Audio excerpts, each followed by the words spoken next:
अपनी पत्नी को पढ़ाता था। ये दोनों लोग, मेरा बेटा तो पटना यूनिवर्सिटी का रिकॉर्ड ब्रेकर है कॉमर्स का, और हमारी मिसेज भी कॉमर्स की टॉपर है, और इन दोनों को मैंने पढ़ाया।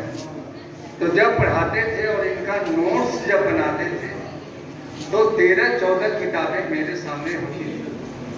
चूंकि एक हम लोग का एक छोटा सा कोचिंग भी चलता था, उसमें पैसा शिक्षकों को बहुत मिलता था, दूसरा भी सहारा लेना पड़ता था। तो 13-14 किताब से नोट्स बना करके पढ़ाता था। मेरी वाइफ किसी से परिचय कराती थी या कोई सहेली आती थी तो मजाक के लफ्जे में बोलती थी, नहीं समझे कि इनका बिना 14 घाट का पानी पीले मन नहीं भरता। आप बता मैं कि 14 किताबें मैं क्यों पढ़ता था या ज्यादा से ज्यादा किताबें क्यों पढ़ता था?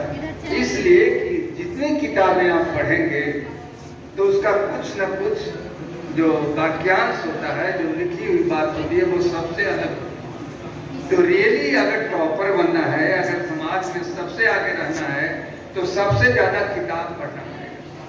समाज में जैसे जैसे इंटरनेट का जमाना आया और चोरी विश्वविद्यालयों में, महाविद्यालयों में बढ़ी, लोग किताबों से दूर हो गए, शिक्षक भी दूर हो गए, छात्र भी दूर हो गए।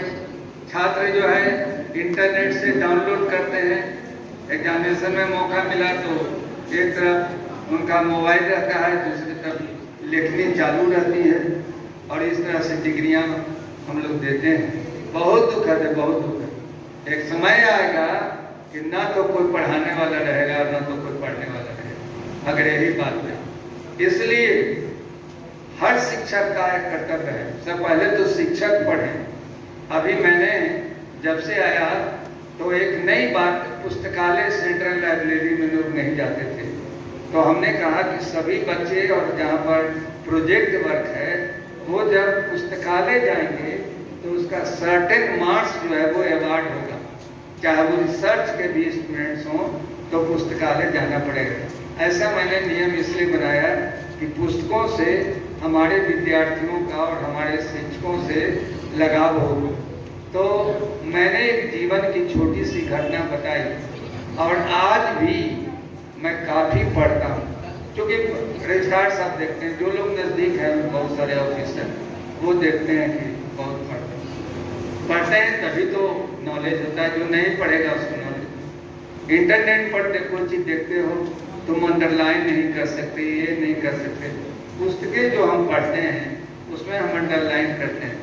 जब भी किताब निकालेंगे दोबारा तो ज़्यादा पढ़ने की जरूरत नहीं है, केवल उसको एक बार पलट जाएंगे तो मुझे पता चलेगा कि पूरे किताब में क्या क्या चीज़ लिखा हुआ।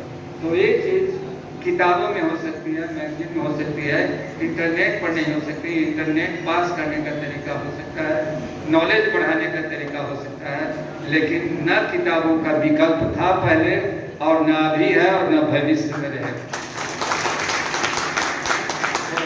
मैंने बताया कि पुस्तक मिलाकर दो उद्देश्य है कि आप जानकारी प्राप्त करें कि आपके नॉलेज का चीज कौन सा है, कोर्स की किताब कौन सा है, और एडवांस किताबें जो अभी आई हैं वो कौन सा है।